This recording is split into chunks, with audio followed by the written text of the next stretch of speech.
annoncés depuis des mois, les travaux de la côtière dans le bas Sassandra ont été enfin lancés samedi dernier par le Premier ministre, Patrick Hatchie.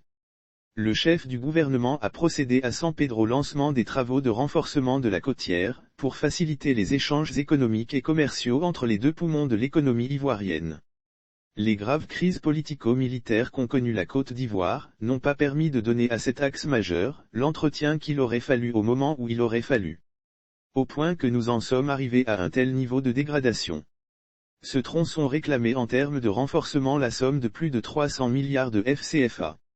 Et ce sont ces ressources mobilisées par le président de la République Alassane Ouattara qui permettent de vous dire que dans 15 mois, les travaux de cette nouvelle voie seront achevés, a déclaré Patrick Hatchie.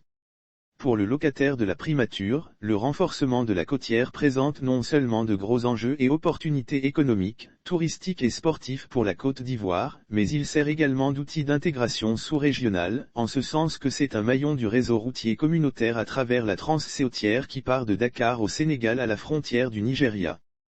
Patrick Hatchie a également relevé les nombreux impacts socio-économiques de ce projet qui, à terme, contribuera à l'amélioration et la densification du réseau routier revêtu, la réduction du coût et du temps de déplacement des personnes et des biens, la réduction du nombre d'accidents à travers une meilleure sécurité routière, la création d'emplois au profit des jeunes de la région, etc.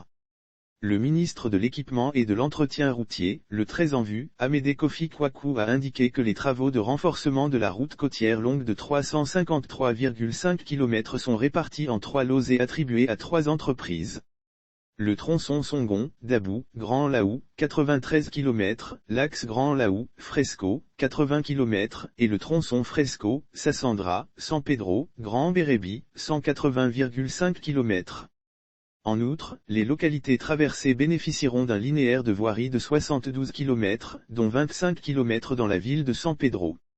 Le maire de San Pedro, Félix Anoblé, au nom de ses pairs des villes traversées et le ministre, gouverneur du district du Bas-Sassandra, Philippe Légré, porte-parole des populations, ont relevé l'importance stratégique de la côtière. Selon eux, sa réhabilitation va sortir cette zone du littoral de son enclavement. Ils ont exprimé leur gratitude et celle des populations au président Alassane Ouattara pour son sens élevé du développement. Le coût du projet d'un montant de 308 milliards de FCFA est financé par l'État de Côte d'Ivoire, précise-t-on.